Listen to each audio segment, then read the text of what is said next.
we had a family from Haiti that walked up. The wife was crying. The baby was screaming. The father was close to being crazy. I got one of my sons on the phone that spoke French, had him translate for me to understand what had happened. Well, he had a gun held to his head 100 yards from where we were standing on the Mexican side. His wife was stripped while she watched her husband and baby with a gun to their heads, and they wanted to find out the rest of her money. So they checked every orifice of her body to find out if they had any additional money. And I never would have believed it, except I experienced it and looked at it. And these people were in 100% fear. Just before this happened, it was interesting. I read a story in the LA Times, and they estimated that 65 to 75% of all manual labor in the LA basin is undocumented and lives below the system. So all of these people that are saying that we're not being humane don't understand what's happening on the other side. The cartel sponsors these people. If they don't have the money, then they work off their debt. They're indebted to the cartel. Human trafficking has never been higher than it was under Biden, and that prostitution of women, children, and young kids was never higher. And so they extort these people, they threaten them, and they demand that they pay their price, but they never release them from that captivity. Biden turned over control to the cartels, period. And they were making millions of dollars a day.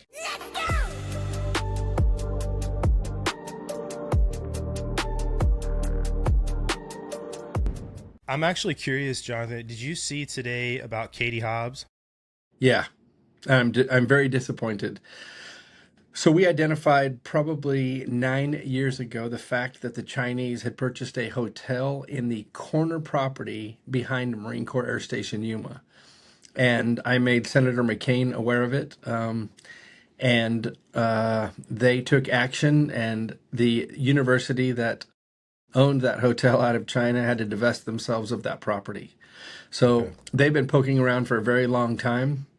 And it was just an interesting conversation. I was having dinner with somebody, and they said, yeah, we just sold this hotel. And it was interesting because my dad grew up as a busboy there, working in that hotel. And so I've always been interested in it. It was the airport motor lodge, and it had changed hands several times, but to learn that it was then owned by the Chinese, we were able to take action, and they had to get rid of it. Well, that's good. It's too bad that she vetoed a bill today. Yeah. How much land do the Chinese own in Arizona? You know, I don't think that it's a whole lot in Arizona. I think that they've looked for some land around the Phoenix area. We've got Luke Air Force Base in that area. All of the land that is farmed in Yuma is owned by generational families. There's very few corporate landholders here. So I haven't seen any reports, but over in the Imperial Valley, which is 50 miles from here, El Centro, California, in that area, I understood that they had purchased some property over there. They have a small Air Force base there. That's where the Blue Angels train. Right. So yeah, I know that they've been poking around. I know that they've, purchased a lot in the Midwest, and I appreciate the governors that have taken action there. Yeah, no, we big fans of Andrew Bailey, Attorney General in the state of Missouri. Everything that he's done to take the Chinese to court, knowing they're not going to show up, so he can go after all the land they own in Missouri. It's pretty ingenious when you think about it. I just had 19 states attorney generals here 2 weeks ago.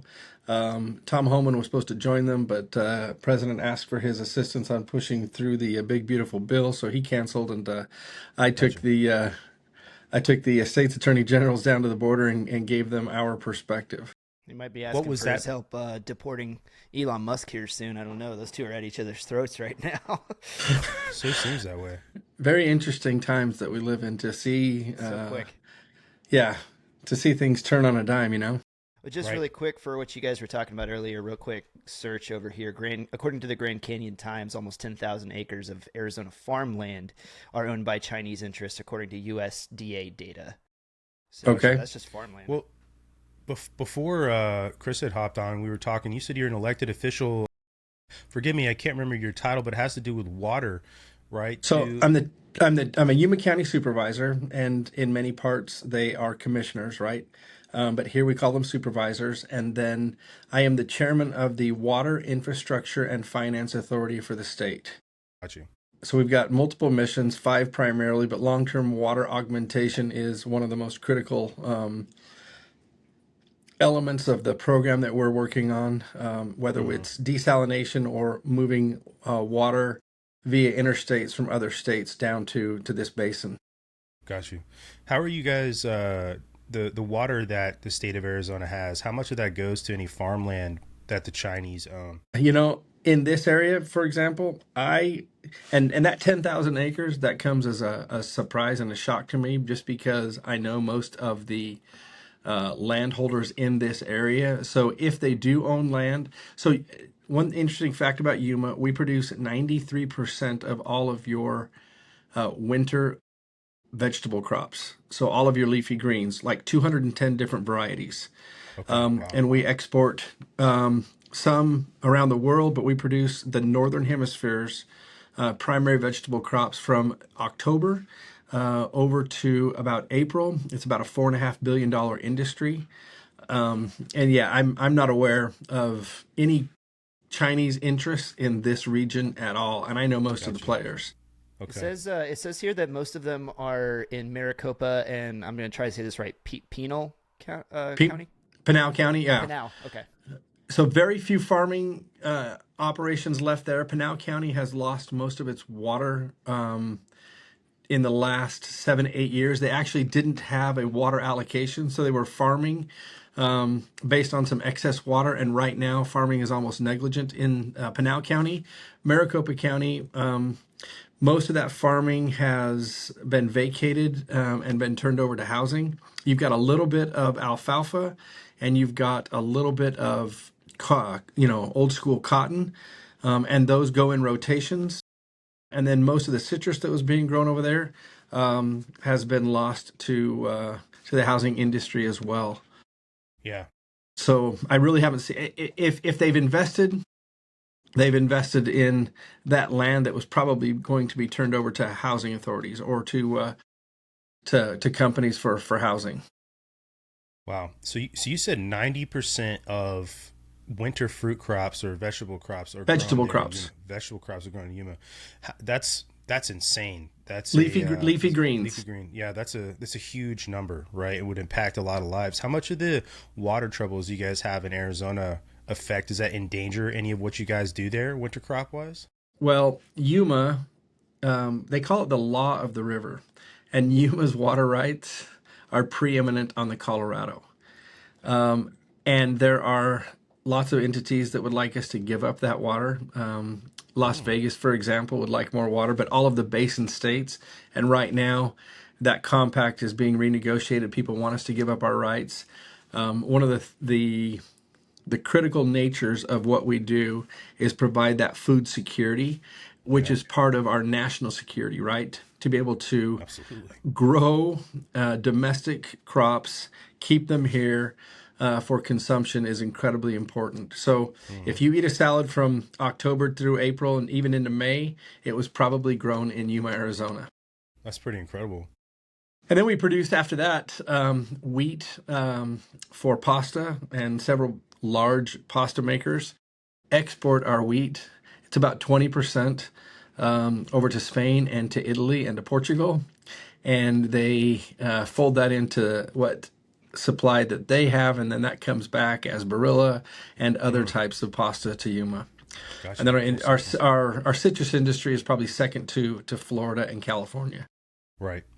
That's incredible. I didn't know that about Arizona. That's a large amount of food grown in one area. That seems, we always talk about, single points of failure. When you're covering 90% of the winter leafy green supply for the country, that's a single point of failure, right? The other 10%, it's not like you guys are at like 45, 50% or somebody else, that's really bad. What's the impetus for challenging the water rights that you guys have in Yuma?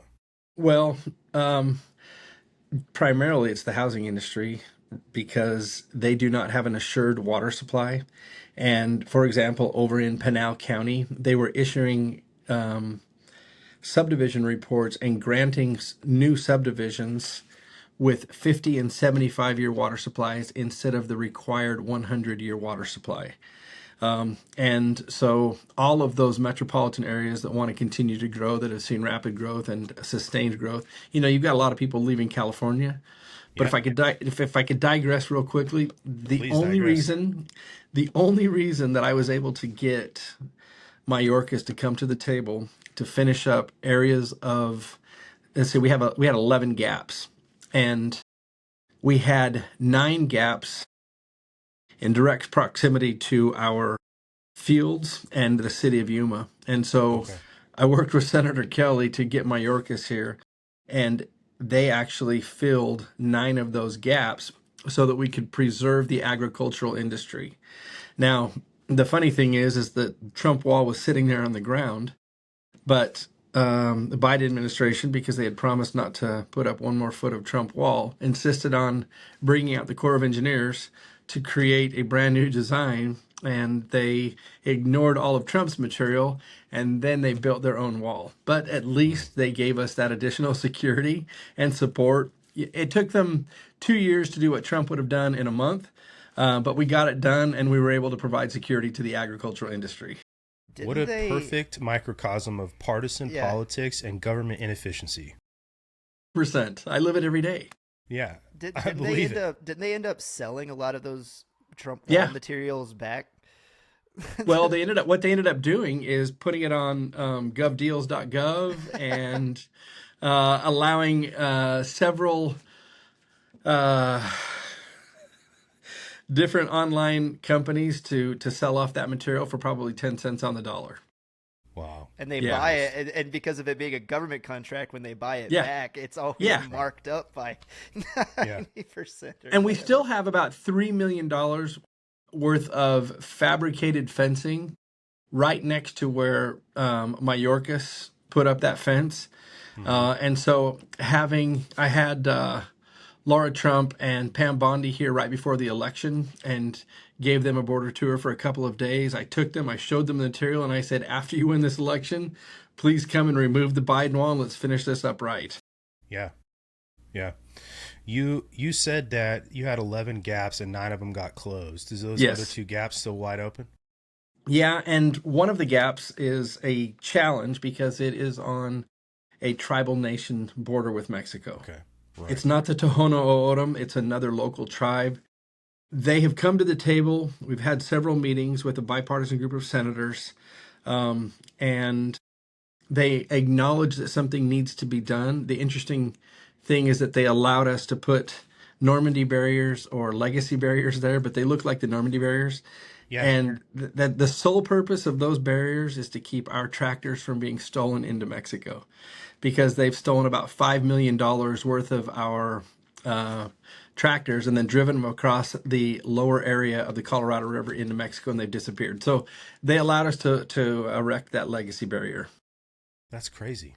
But we don't have a Trump, wall. We've got 8 miles of an open gap still, and then the gap that was further down on the southern border, next to the state of Sonora, that still remains open. But the Corps was out, and contractors were going down there a couple of months ago. I just haven't been out to that area in probably 4 months.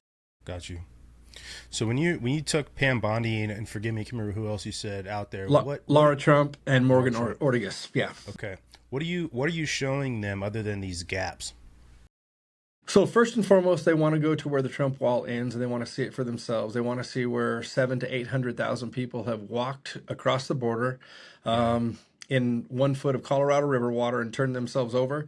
They want to see where the fentanyl, where the narcotics are coming across the border and what can be done about it. They want to observe and wanted to see the fact that we had invested millions of dollars in infrastructure, including cameras and lights, that the Biden administration never authorized to be energized. So we have all of that infrastructure that was there that could have been utilized by Border Patrol, by Homeland Security to provide oversight for the agents. And this administration was derelict in its duties and denied operational use. From the horse's mouth right there. And, after that, they want to go to the food bank. They want to see how the food bank was impacted. Yeah. They want to go to Amberley's Place, which is a family crisis center where we had people being tended to, who had been raped and violated by the cartels coming across the border. Women and children. Our youngest victim was 10-year-old male who had been raped multiple times. Wow. We don't know the country of origin, and he wasn't Mexican. And so, they can tend to his needs as best they can. He spoke a dialect of Mayan, and it took us 3 days to find somebody that could even actually talk to him so that he could describe the horrors that he had been through. Language barriers, 160 plus nations, same amount in languages. They want to see it firsthand. The Biden administration single-handedly created this problem that you saw over the past 4 years. To me, it's just it's not even incompetence, because incompetence it's like Hanlon's razor, right? Never attribute to malice what you can attribute to incompetence. To me, this is malice. Hanlon's razor doesn't apply. And there's a plethora of reasons, I think, why they let this happen. I think increasing the population, trying to get more seats, right, is part of that. Other than the fact that their administration, I should say, was just pure evil. It's absolutely disgusting. Some of these stories, like the one that you just said, that poor little boy, is not alone in the horrors that he had to live through. I've heard a lot of these stories, and one of the worst things I think I heard was leaving injured children along some of these coyote paths, knowing that Border Patrol or whomever, Mexican military, was going to have to stop and render aid to these kids, so the cartels, the coyotes, can get away. Just shows you the sort of caliber person you're dealing with that's coming across the border, smuggling people across the border, right? They were used as a distraction, so that Border Patrol had to focus its efforts on them. We found one group of children that were abandoned in the Sonoran Desert, out by the Barium Goldwater bombing range. They were coming across the bombing range by themselves. They were 7, 9, and 13, and the sheriff was down.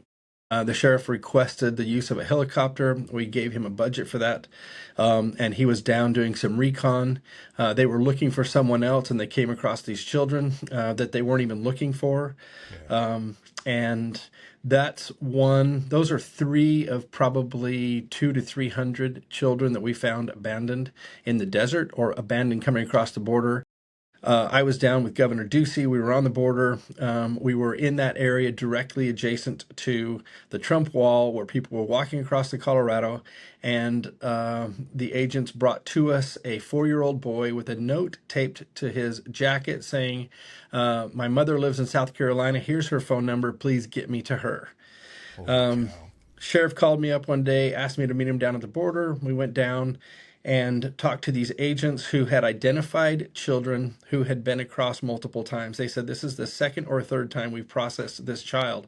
So we identified in the end of the first year, going into the second year of the Biden administration, were 5,000 children that had been trafficked through Yuma sector alone.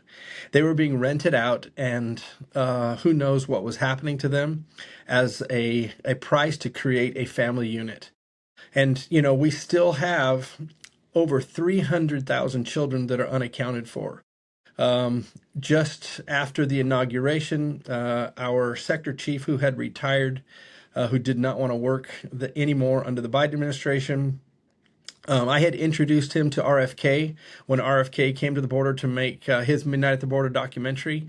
And I had introduced Chris, and kept them in contact. And then Chris was, after having been a federal agent for Border Patrol and Homeland Security for 20 plus years, he was able to go back with HHS and create kind of a mechanism within HHS, which is directly responsible for the children that have been trafficked, to be able to go in and find them. And I know that ICE and other law enforcement agencies are dedicating time every single day to going in and find it. And he found, in the first few months, 80,000 of those children. And that's knocking on doors saying, okay, you accept a responsibility for these kids. Where are they? Making those direct contacts. But we still have over 300,000 that are unaccounted for. In the process of this door-to-door and talking to adults who took accountability for children that are missing, how much of these knocks turn into arrests for failure to take care of these kids? I am understanding that they're Hmm. doing this 2 to 3 hours a day, and that there's at least one arrest a day or a notice to appear or something along those lines. I have heard some horror stories from the agents themselves saying these people say that the children have run away, that somebody came and got them, et cetera, et cetera. So I've heard a little bit of everything over the past few months. And it's something that's disconcerting. I'm really worried Yeah. about the fate of these children, and I'm hoping that ICE has a complete dedicated approach to going after them and holding people accountable. Yeah. When in situations like that, Jonathan, when you were talking about the little boy that basically just had a note pinned to his jacket, or some of the children that are coming over and we know and we've heard reports about them being coached like what to say, and this is the person that Yeah. is sponsoring me or whatever. Under the Biden administration, was there any type of vetting being done whatsoever on the adults that were showing up and taking custody of these kids? To the best of my knowledge, no. They were turned over to HHS or some other internal agency that was working with DHS, ICE, and or the Border Patrol. I know that there were offers from good people and good organizations to assist, and they were turned away. So what you're describing in no uncertain terms is U.S. government personnel uh, being complicit in human trafficking. Yes. Yeah, 100%. There's no other way to look at it. And a The complete investigation top to bottom is warranted. I know and worked with several of our congressmen. I probably had 150 congressmen, governors, senators running for office come to the border. That was a discussion just before the midterm election. I was down on the border with Andy Biggs, Congressman Biggs, and one of the agents pulled us over to the side. It was about 2 in the morning. He said, "Do you want to see the difference in a family unit and a child that's being trafficked?" And, we were both like, yeah, absolutely. And it was just the two of us. He pulled us over and he said, "Okay, I want you to look at the demeanor of that particular child. And if he is holding on to a parental unit, it means he's related. If he's standing aloof and aside and looks scared, guess what? He's being trafficked." right. And it was at that point in time that the agent disclosed to us that DNA testing was denied Border Patrol. They were no longer able to do DNA testing under the guise of expediency of pushing these people through the process of getting them out and into the streets. And they were disgusted.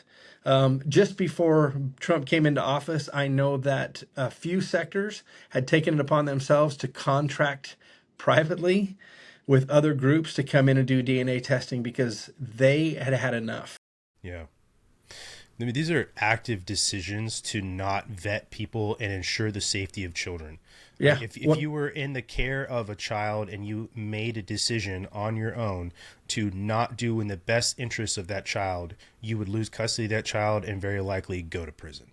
100%. And yet, the same standards did not apply. They were actually aiding and abetting and facilitating That's it. the trafficking of children. Yeah. It blows my mind. This is probably this will go down as one of the most evil acts perpetrated by the United States, and that's how it'll be viewed in the context of history. And it blows my mind now to see how active the left is in speaking up against the deportation of the illegal migrants that are in this country and yet have nothing to say about the children that have gone missing, about the absolute and abject failure, intentional failure of the Biden administration to take account and vet and provide for the safety of families and kids. And it's wild to me. To me, all that says is that partisan politics is so vile and so rampant in this country that not even kids are honest enough to care about reaching across the aisle and working to solve a problem. It's Yeah, terrible. I've never seen something so disheartening in my entire life. Yeah. It makes I completely get what you were talking about. Why that gentleman you were discussing before wanted to stop working under President Biden. I met I know a lot of military members who were sick and tired of what they had gone through since post the vid in 2020, and a lot of the lies and the extremism stand down that military members had to go through and listen to. All of us being told that the institution that we had been a part of was inherently racist and all of these things. The lies, don't want to serve anymore. And it's just it's crazy to me to think about this in that context. And I understand why Border Patrol agents were fed up and not wanting to do their job anymore. Why? What can you do when you get no support and the things you know you can do, you're being told not to do? And it was worse than that, because we had agents commit suicide. One of the agents that I worked with here in Yuma, the chief called me up and he just wanted to let me know that that the agent that I used to coordinate all of the visits just after we had completed a visit walked out to his truck on a Monday morning after a successful visit, after we had highlighted the challenges along the border, and he was a combat Marine who had joined the Border Patrol in order to continue serving, and kissed his wife and children goodbye and shot himself in his truck. He was sick and tired of not being able to do his job. And it's such a disservice to these people who are completely dedicated to serving our country that these elected individuals have decided to play God. Yeah. And they were sick and tired of it. God rest his soul. Well, there's I can't even imagine the horrors you'd have to see.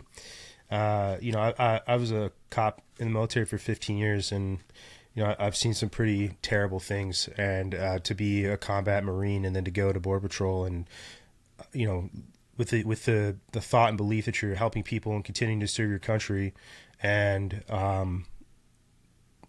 to think that's the thing you need to do is a travesty. And this was a big, tough guy, and I loved working with him, and he was so happy, and he was such an amazing man and completely dedicated. But to be told over and over and over again that you can't do your job, that you've got to babysit, and he was not the only one. I believe there were 9 total during this time. Right. No, that needs to be said, and it's important to say that. I mean, for a lot of reasons, military suicide is very high, but I feel like law enforcement and then Border Patrol, who I would, place under the umbrella federal law enforcement as well, they don't get the attention that it deserves, especially Border Patrol, because it's been so politicized the last 4 years. I'm sure I can't even imagine the active attempt to suppress news coming out of Border Patrol. I remember thank goodness for Twitter at the time, because a lot of what I learned about what was going on and some of the pushback that Border Patrol units were given their leadership. I watched a pretty harrowing interaction between a team. I'm not sure what they were. Maybe they were all posting. There was a member, obviously, of their brass. I don't remember what state this was. It could have been Arizona, New Mexico, or Texas. And they were arguing with him about what was going on as somebody was secretly filming. But I mean, I want to say that too, because one of the things that I hear a lot, and it's something that we've discussed, is, well, why not push back? Why not, fight against it and do all these things? They were.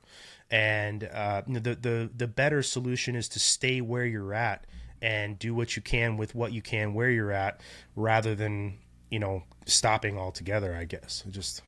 My brother was Border Patrol and retired prior to Biden finishing his term. He was up on the northern border, and he had a small station, and he was aware of openings on his border where he was the agent in charge, and he was told to disregard those openings and to not go out and secure them at night. And he sent an email saying, I have been advised not to secure the border. He didn't stay in for much longer than that. He made his way out, and he just said he couldn't take it anymore. And he was just one of those agents that was fed up. Right there, being told not to secure a national border. That is unlawful and treasonous. And he went out and did it and Yeah. disobeyed that order because he took an oath to support and defend the Constitution of the United Constitution. States. He says no individual is going to detract me from fulfilling my oath. Sorry, Right. Chris, I cut you off. No. You're the guest of honor, and I appreciate it. I was just gonna say, do you guys remember the whipping incident at the Yeah, border? That wasn't a whipping or even an incident, but even when these guys were Right. doing what small scope of the job that they were allowed to do, and I believe in this incident, all they were doing was funneling the people that were crossing the river so that they made Yeah. their way through the port. They weren't even turning them back, and yet still just by virtue of their presence, it became, they were demonizing these guys literally just for being there, just for being caught on camera with illegal migrants crossing the border. And so it's just not even enough. Like what you're describing, it's not even enough to tell them not to do the job. But even when they do what little bits of the job they can, then they get caught up in this political, game that Great everybody's point. playing. It's evil, right? it is. Like, I don't use That's that the word word. lightly because I think it's so overused sometimes as jargon gets, militarized, and we use this like increasingly militaristic language to other, the other person, and to get that us versus them mentality. But in this case, this is true evil, like what we're seeing, what we have seen. I never in my lifetime would have imagined that I would see what I saw, where we had a secure border, where we had the tools to shut down trafficking, and yet everything was set aside. And people were telling us, I have several interviews where people were, I would ask them, why are you coming? They said, well, because Biden invited us to come. We were told to come to the United States. There were people actively engaged in making sure that people were coming to the United States. Right. Yeah. The That was around that time when Kamala made that stupid speech about "do not come," Yeah. because that had hit the news. Right. Like, okay, thanks. That does nothing. Absolutely nothing. As And then you have these governors of these states who are declaring sanctuary states or sanctuary cities, and you look at the crime and you look at the infestation, Yeah. and you look at the complete disintegration of society, Yeah. and the economic burden. And I was out doing a fireside chat with Congressman Russell Fry in South Carolina, and I had probably 500 or 600 people at that event, and then they would come up to me after the event saying, "Hey, I'm a veteran, and yet I can't get assistance," and they've turned over their Right. care facilities to these people that are coming across. I heard that in almost every state from people from all over the United States. Our Right. veterans and the people who had served this country were being pushed aside, and they were prioritizing and expediting not only finances but housing for all of these people. And I know that you've heard some of those same stories where we had veterans kicked out of areas so that people, or of hotels or care facilities, so they could Right. house the people coming in. And I'll take it a step further. I live in California. My son is reaching the point where he can go to public school, should we want him to go to public school. And as you know, schools have a certain number of kids that they are allowed to admit, and many schools have a wait list.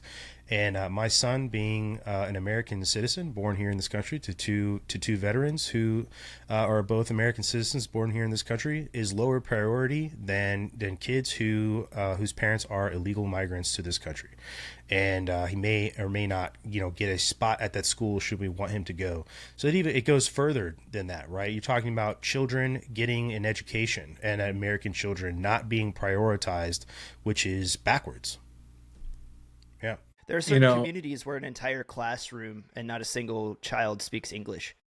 yeah. That's a thing that's I happening. had I had teachers telling me that it was impossible as ESL teachers, English as second language teachers, Mm-hmm.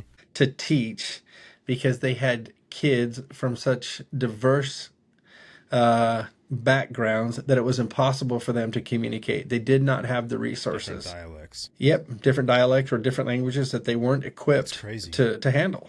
Yeah. Uh, I'm just curious, how much of the foot traffic from like Chinese migrants has Arizona seen? We had waves. So the Chinese would come in waves, and it was as if, a boat had been chartered, and we would get Maybe, Chinese for maybe. days and days and days and days. And then we would get them from Senegal, or we would get them from Mauritania, or just these countries that you never would have imagined people. I was sitting at the border one day, and I had Open season. a retired general with me that was running for office, and he was giving his spiel with the Morelos Dam in the background. And I had probably 60 or 70 people walking up. Every one of them was from a different country. And I stopped one guy who looked Eastern European, and I asked him, I said, "Who are you and what are you doing?" And he says, "My name is such and such, and I am from the Republic of Georgia." And that was the first person I talked to from the Republic of Georgia. I said, "Well, what did you do in Georgia?" He said, "Well, I was a Right. banker." And I said, "Well, why did you decide?" He goes, "Well, I saw what was happening, and that Shit in Biden was shock. welcoming people with open arms." He says, "I went home that day. I sold everything that I had. I bought a ticket to Paris. And from Paris, I went to Mexico City. I landed in Mexicali, and I'm here. And I'm so excited for the That's so opportunities that nuts. present themselves." Wow. Yeah. How crazy is that? That like this is the impression the world has of the US border, is that essentially it is just Open for Disneyland, business. open for business, you know what I mean? Like Disneyland is harder to get into than the United States. That's crazy. And I asked him what it cost him. And Yeah. everybody pays a price coming across the border. Okay. The cartels maintain 100% control. There you And go. so you pay the piper upon your exit. Sometimes you pay it en route. I had Senator Rick Scott with me. We were on the Hmm. ground. It was about midnight, and we were observing some people that were coming across the border. Sheriff was with me, and we had a family from Haiti that walked up. The wife was crying. The baby was screaming. The father was close to being crazy. Um, I got one of my sons on the phone that spoke French, had him translate for me to understand what had happened. Well, he had a gun held to his head 100 yards from where we were standing, on the Mexican side. His wife was stripped while she watched her husband and baby um, with a gun to their heads, and they wanted to find out the rest of her money. So they checked every orifice of her body to find out if they had any additional money. And so it was, and I never would have believed it, except I experienced it and looked at it. And these people were in 100% fear of what had just happened. So we called Border Patrol. Sheriff called his guys. The BORTAC team was aware of an individual that was hiding out in this river bottom. I believe he didn't last very much longer, but he was one of a couple punks, low-level cartel extortionists that were sitting there waiting on the border, collecting that last bit of money after they had given everything. And then on top of that, these people were being trafficked. They were tracked. Just before this happened, it was interesting. I read a story in the LA Times, and they estimated that 65 to 75% of all manual labor in the LA basin is undocumented and lives below the system. Wow. So all of these people that are saying that we're not being humane don't understand what's happening on the other side. The cartel sponsors these people. If they don't have the money, then they work off their debt. They're indebted to the cartel. The National Sheriff's Association talked about the fact that human trafficking has never been higher than it was under Biden, and that prostitution of women, children, and young kids was never higher. And so they extort these people, they threaten them, and they demand that they pay their price, but they never release them from that captivity. Right. Biden turned over control to the cartels, period. And they What? were making millions of dollars Go a ahead, Chris. day. That's the thing about these retarded. No, I was just you're like I'm the anger is welling up inside of me because It's hard not to get worked up. Brandon and I we've both been overseas. We've seen some of the depths and depravity of human suffering. that happens in these third world countries. And these retarded politicians that have their Ivy League degrees and sit in on these think tanks come up with all of these, policies up at this upper level, because it's like, well, that's what I learned at Harvard, or, and then they spout these ridiculous platitudes to you, like no person is illegal.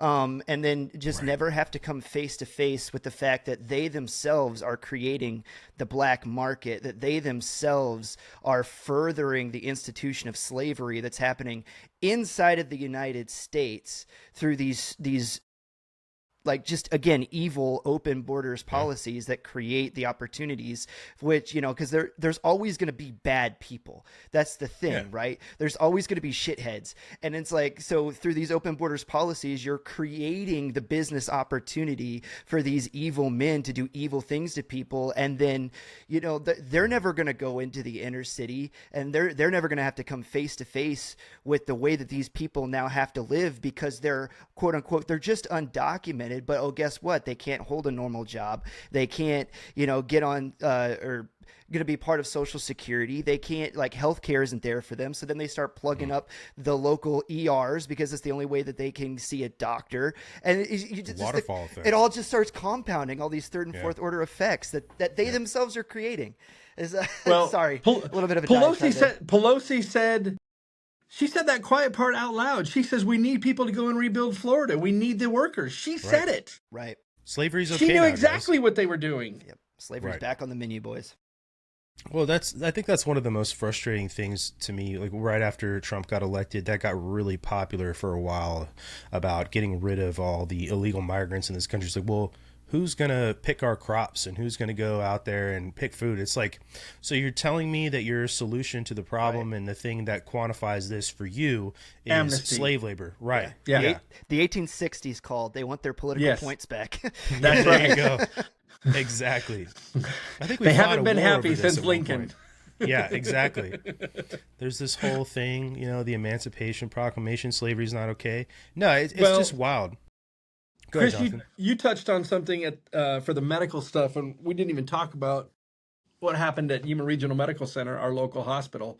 It's a sole source provider that is sponsored by the community. It's not part of a large group of people, and it doesn't have any affiliations anywhere else. And yet we had people coming across needing dialysis, needing heart treatment. We had hundreds of women in labor and delivery that we had to process, because these doctors have to process people as they come through the door. We had people waiting to go into labor. I was on air with Sarah Carter one night, and I think she was doing something with Brett Baer, and we watched these women from Cuba, 4 women, walk over in labor and sit on the ground right in front of us, and called 911. And so it wasn't just our hospital, but when you have at the height around 2,000 people a day coming into Yuma, and into a processing center that was meant for maybe 50 to 100, and you put 1,000 people in there, we were leaving people on the ground out on the border for a couple of days. And those people got tired of it, so they started calling 911. They started walking to the hospital. They started walking to every local shelter saying, hey, help us. And on top of that, ICE was then showing up to some of these people saying, why are you facilitating this? They hadn't done anything to invite these people. Yeah. And I had to have a conversation with the ICE director saying, look, nobody knows what to do. We helped people get to a place on the border where they could be picked up, because they were passed out on the railroad tracks. They were passed out in the middle of the road. It was a horde that I had never seen before. My largest group one night was 1,400 people. 1,400 people. And they didn't have food or water, and there was no place for them to go. So I contacted a couple of local churches, and they took them some water and some food and some blankets, because it was 22 degrees. I don't want anybody to ever tell me again how this isn't a humanitarian crisis, how this wasn't a national emergency, because that, again, is another argument that Trump has no emergency power authority to do what he's doing. That is such a freaking joke. Like Yeah. just from the humanitarian aspect, not even from the national security aspect, because obviously this is a national security emergency as well, but just from some of the things that you've told me, for somebody to sit there and look me straight in the face and say that this isn't a national emergency, it's not a humanitarian crisis, it's you are willfully blind, or you are that stupid, and it's going to be hard to convince me that you're that stupid. I had people from all over the United States calling me up asking me to send them pictures and video or to stream live. I had a reporter one afternoon call me up and ask me to do an interview with him regarding the border. So I did not tell him, but I went to the border. And Wow. he was a border invasion denier. And I stood on the border I and I like that. streamed people walking across, and he stops me and he says, "Jonathan, where are you?" And I said, "I'm at the border." He says, "Who are those people?" I said, "Those people are walking across." And his tone and stance changed immediately. I said, Well, "Would that's you like good. to talk to some of these people? I'm ready to translate." And he was speechless. He didn't know what to say.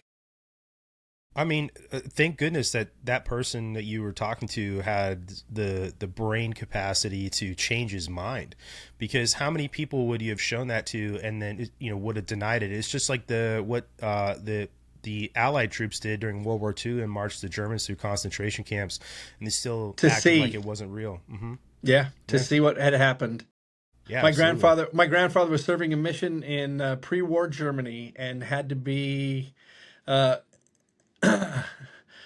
be escorted out in order to preserve his life. The Wow. thing is, like, if this crisis hasn't touched your family yet, like it's going to, right? Yes, Even my wife's I like that you said that. cousin was living down in Texas, and just a few years ago, his daughter was taken um, by a migrant that came across the border, and they were able to run him down and get her back. But it was basically, I can't remember if she told me it was Holy that cow. week or within the month. Like, he packed his family up and moved back to Colorado because he was like, I'm not putting up with this. Like, No. it's getting dangerous. And he was to the place where he wouldn't even go out on his own property without a rifle in the truck and a gun on his hip, because he's like, it's getting that dangerous, man. These, like, it's not just like we've talked about the victims that come across and how bad that is, but it is not just that group of people that are coming across. Like, Tom Homan was saying the other day, said something on X about expecting, terror Yeah. attacks within the next 10 years, because you can't just have 20 million people flood across the border, estimated within Well, the 4 dude in years. Boulder the other day, Yeah, exactly. Case in point. Egyptian, right? Wasn't he? And I'll look it up. he was on was it like a B-21 or J-21 or some crap visa from the Biden administration that had run out. So there you go. There's a terrorist attack. It was an anti-Semitic terrorist attack, and that's what it was. We've had known associates of terrorists apprehended at the Hmm. Yuma border. And it Yeah. got so bad that they started dressing up as like FedEx deliverymen, mailmen, you name it. They Right. were doing whatever they could do to come across undetected and to blend into society. We talk about the 20 million, Yeah. but Border Patrol estimates another 25% of people were gotaways on top of that. Hmm. And the first article that I pulled up about this too, CNN, judge issues order halting deportation of Colorado Yeah. Yeah. anti-Semitic Yeah. I attacks saw that too. suspects His family. family. Yeah. Yep. Wild. You touched briefly on lives being touched. That doesn't even begin to address the fentanyl and the narcotics coming Yeah, across. he was Yeah. Egyptian. And I don't know somebody's life that hasn't been affected in Yuma, Arizona, or along the border because of the death of fentanyl. Yeah. My wife's assistant left my house, and I got a call 30 minutes later from my wife that she walked in to find her son overdosing. He had been sold some oxy that was laced with fentanyl, and he passed away 2 days later. Jesus. So we attended him in the hospital, and then we attended his funeral, and he was 18 years old. He had just turned 18 years old. Wow. And to celebrate that, somebody had said, "Hey, I'm going to give you some stuff to make you feel better." He left school, walked home, walked in the door, popped it, and his younger brother and sister, 6 and 7 years old, found him frothing at the mouth from a poisoning of fentanyl. And I know families that have been affected by that. Uh, were some of these Chinese migrants, the one coming across the border, part of the? I know the cartel's been hiring Chinese to come in and help and show them how to make it. In fact, I'm going to tell her about you. There's a woman we talk to pretty often. Her name is Katarina Schultz. She's got her own podcast now on Ironclad, but she goes around and she actually embeds herself with a lot of the cartels, CJNG, Sinaloa, and she puts out some amazing information. But that's something she covers and does cover a lot from the Canadian side of the border, the fentanyl, and then the Chinese. But just curious how much of the Chinese nationals that you guys captured there at the border were a part of that process, do you know? Or espionage or anything like that?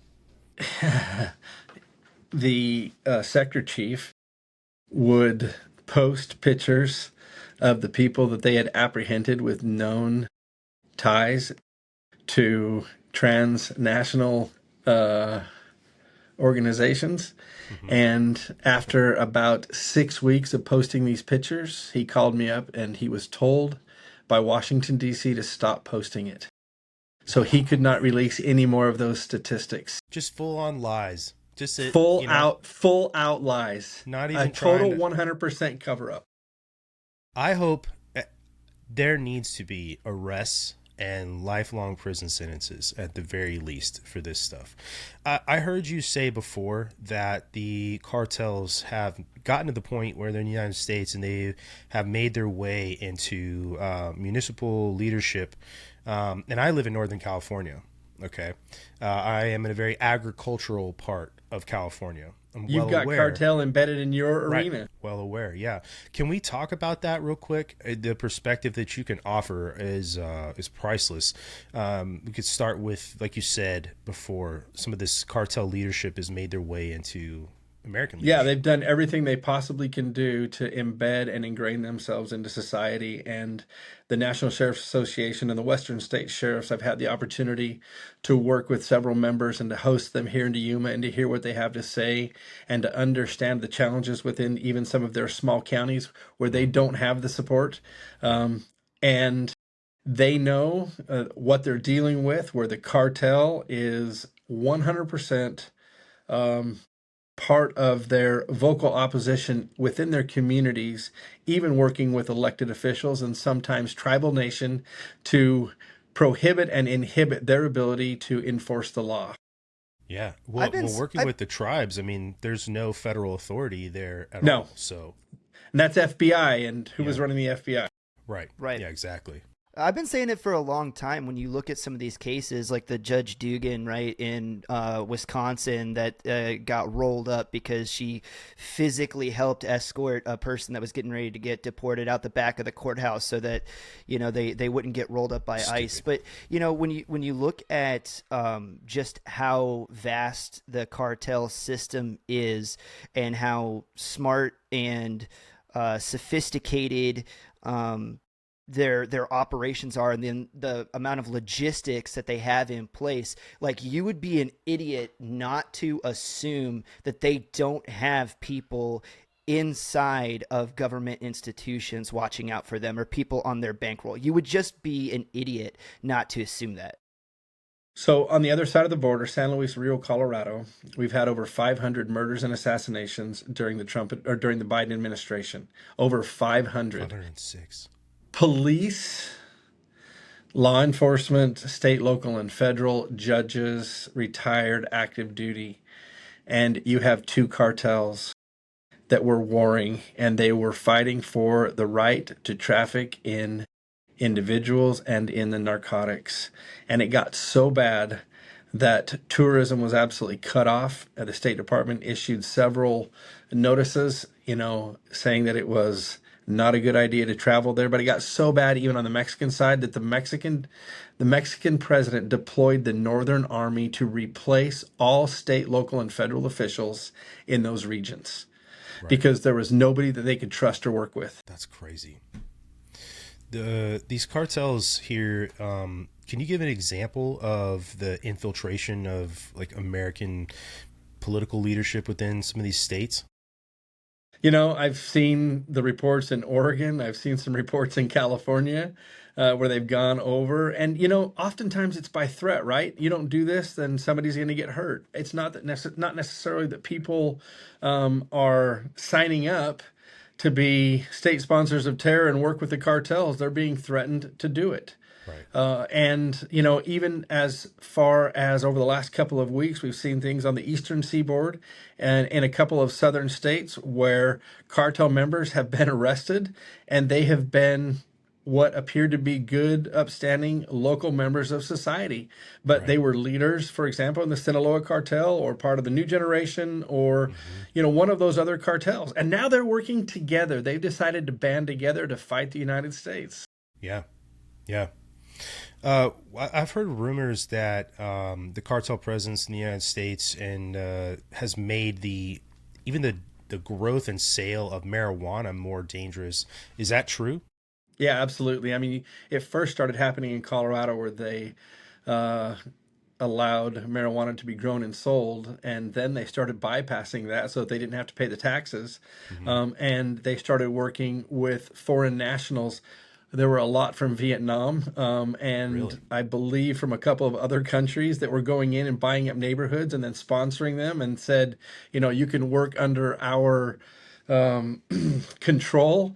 And then it was already happening in California prior to that, Mm-hmm. but then it's just continued to grow, and they've started to bypass it again. Yeah.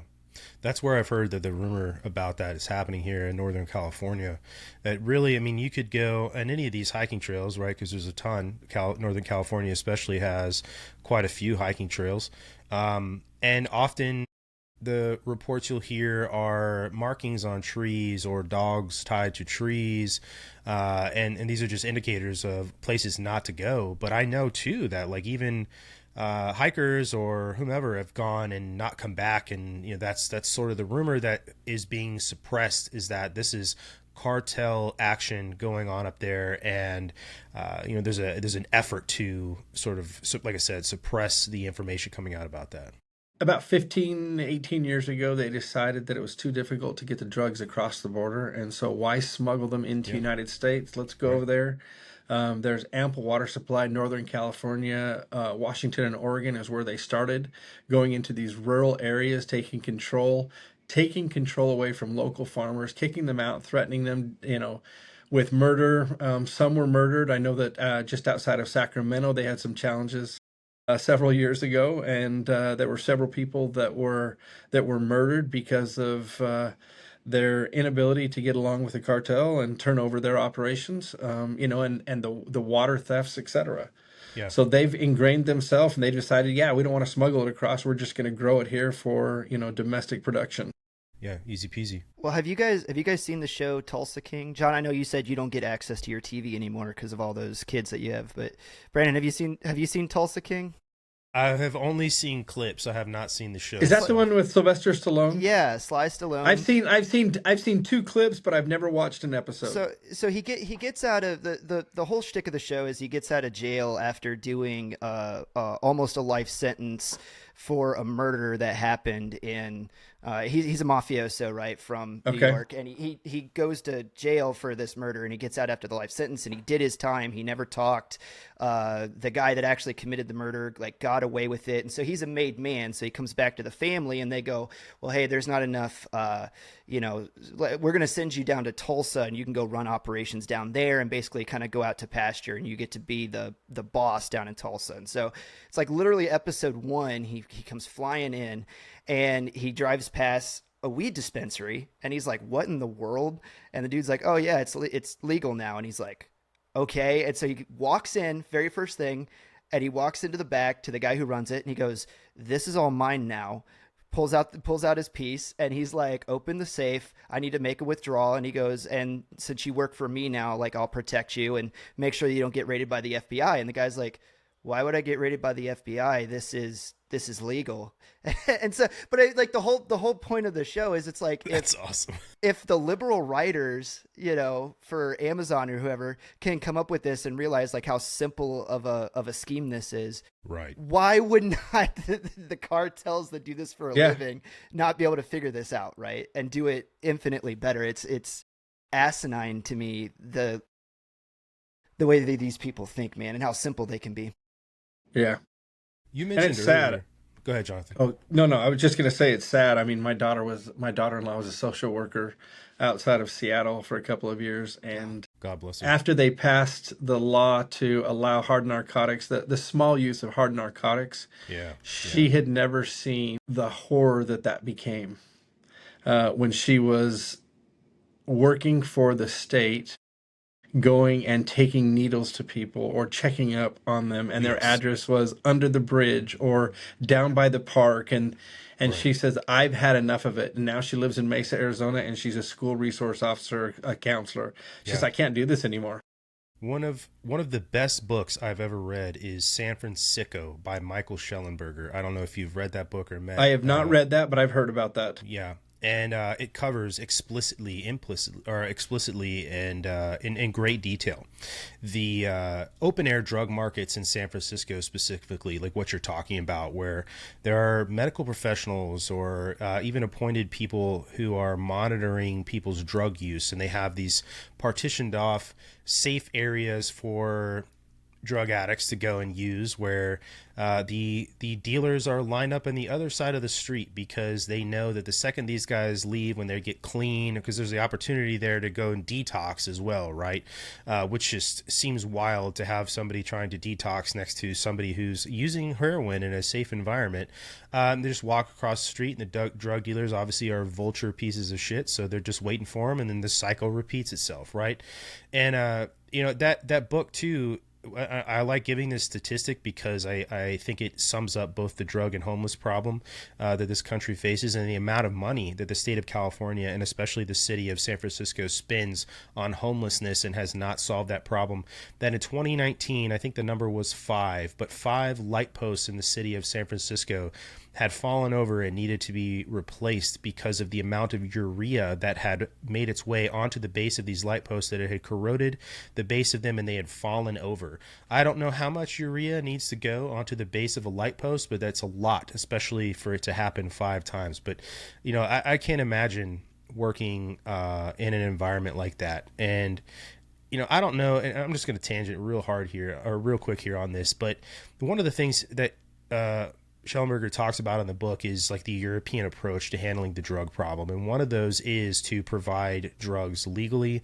And then the process to get people off of drugs is very family oriented. And it's actually a mandate in countries like Portugal for your family to attend a court hearing where somebody is basically instructed to go to rehab. And I think that it's good to look at problems and to try and solve them outside of the box that, especially the box that's been created by the absolute failure it is of these departments in the states of California or New York or wherever to solve homelessness. But I think that some of these examples that he uses in this book don't take into account the extreme differences there are between Americans and Europeans. And I think Americans see themselves heartedly as individuals, as a majority, and Europeans see themselves as a part of a collective. And I think some of these approaches aren't necessarily, one size fits all, I guess I should say. And But I think it goes back to kind of the foundation of the country where it was focused on families, right? Exactly. And family responsibility, coming together to solve your problems. And if it wasn't just your family, then it was your extended family. My father lived with the Sioux and the Blackfeet and the Cherry Creek people in North Dakota, South Dakota. And it was the responsibility of the uncles to discipline the nephews and nieces, to keep them in line. Right. But there was a responsibility there, and he described that. And as a family, we used to take a lot more pride in working together and creating that strong nucleus. Yeah. I am responsible for my family, and I've got 7 boys and 3 girls, and they are responsible for their family, and I am going to assist them every single day to make sure that they are successful. I've got 10 grandchildren so far. I want them to be successful. I'm going to not provide them all of the resources. I want them to struggle. I want them to strive Yeah. with their husbands or wives to be able to create an environment for their children. That's one of the reasons that my son and his wife moved from Washington and Oregon to come back to Arizona so that they could create a family. And so I've got some over in Phoenix and I've got some in Utah. But they were craving a society that honored the family, that allowed them an environment to create a long-term relationship with their children. I think that you just touched on probably one of the biggest root of all of the problems we have in our country.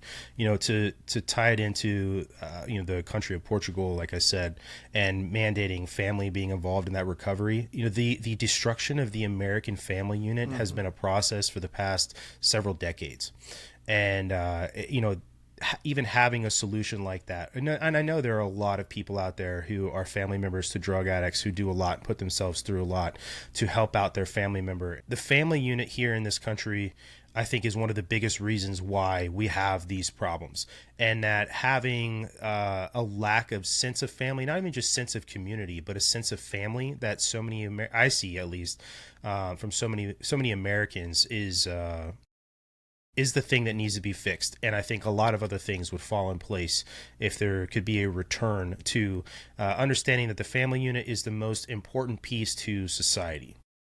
We teach our children about a sphere of influence, and we say your first sphere is your room, and you get to learn how to manage this room. I was with General McCraven last week, and he was talking. He's the admiral that talks about making your bed, right? Oh yeah. First thing in the morning. Yep. And what an amazing individual! I went out and bought several of his books after listening to him. But taking that and helping my kids understand, get up, take control. Discipline yourself to manage this, and guess what? I'm going to give you more opportunities.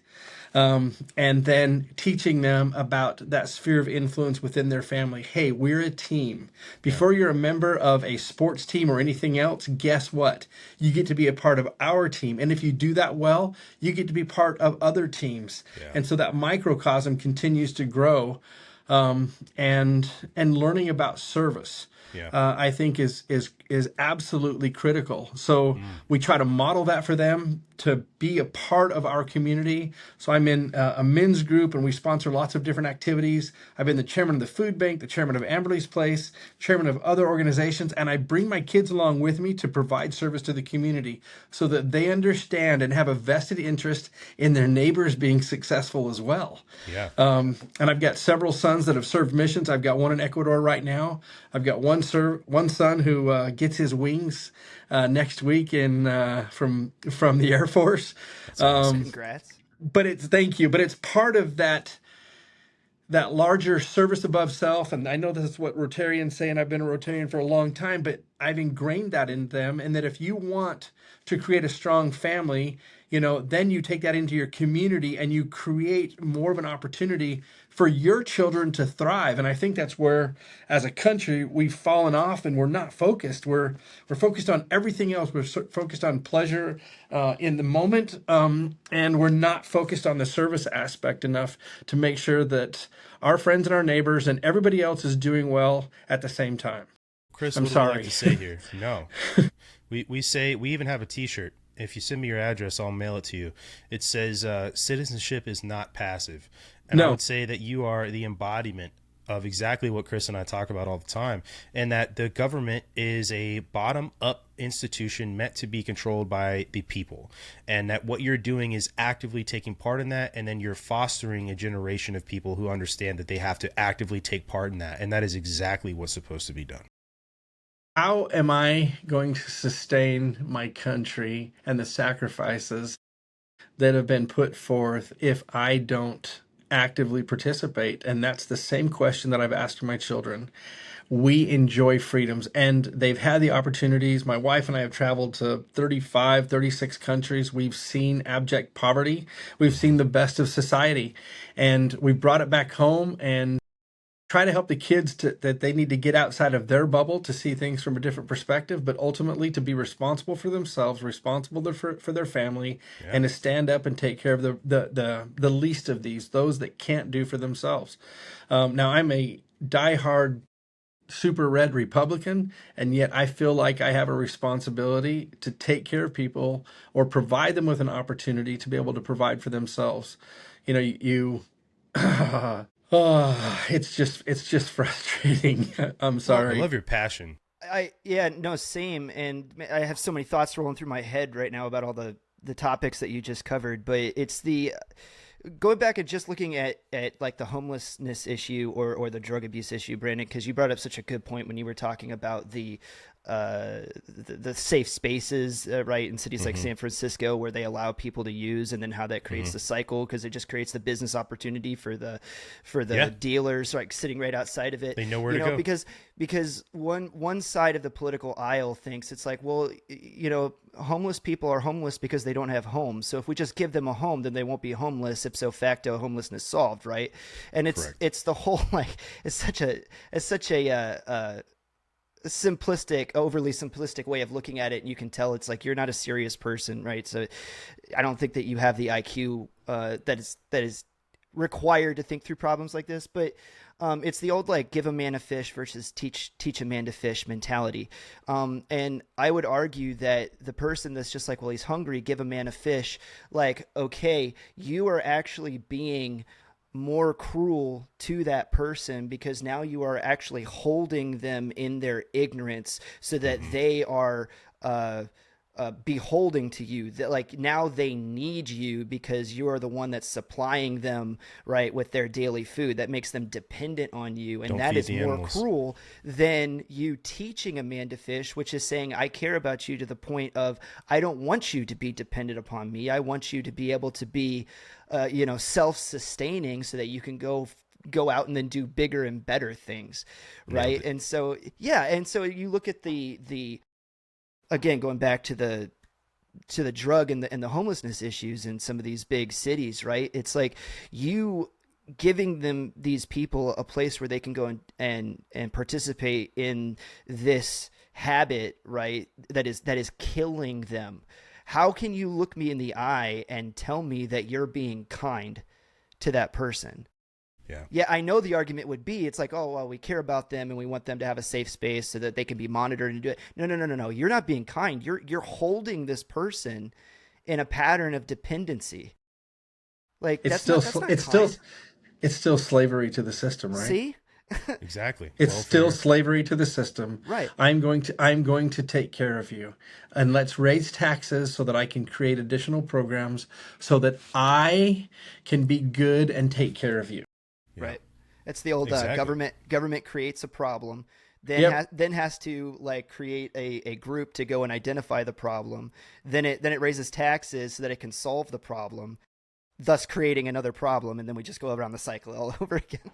Yeah. The first campaign that I ever worked on I was 10 years old, and one of the things that my grandmother taught me, well, she taught me two things. First, my first paycheck, she took out every tax she possibly could, and I didn't understand taxes.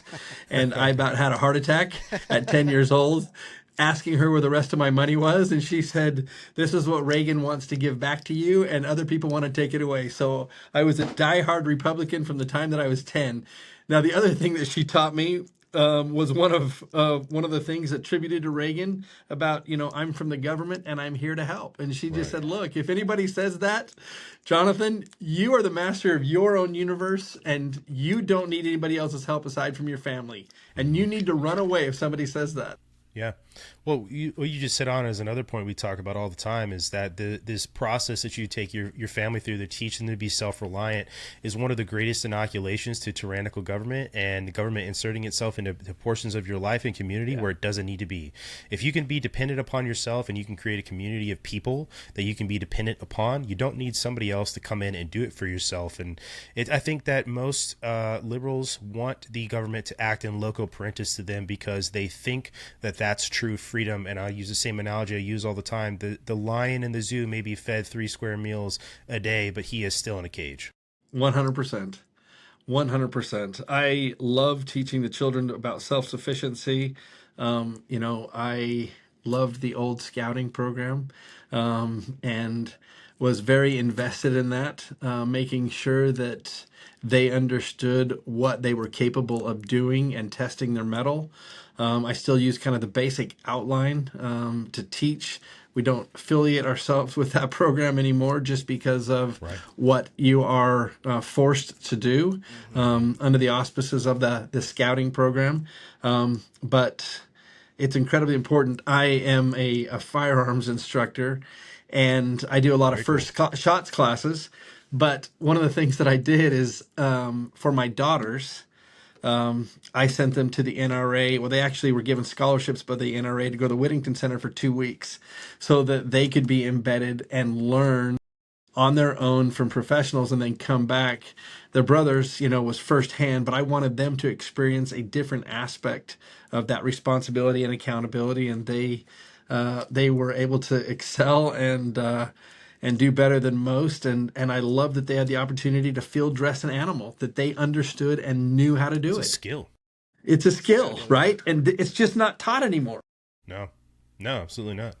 Something else that you said earlier, Jonathan, really resonated because I do a lot of the same things with my boys in the house in trying to get them to start taking ownership, right? And it's like they each have a series of chores, right? That gets them into the daily flow of the house and things that need to get done. Like it is on them to keep their room clean, which they need to do every single day. One of the kids, I've already turned over the backyard to him, and he does all of the landscaping work and everything back there. And one takes out the garbage and like just all this kind of stuff to try to start generating that sense of like ownership and responsibility in the house. It reminded me of when you were saying that, it reminded me of a conversation I was having with my wife throughout the last portion of our road trip this morning. We were reading up on this riot that happened in Paris not too long ago.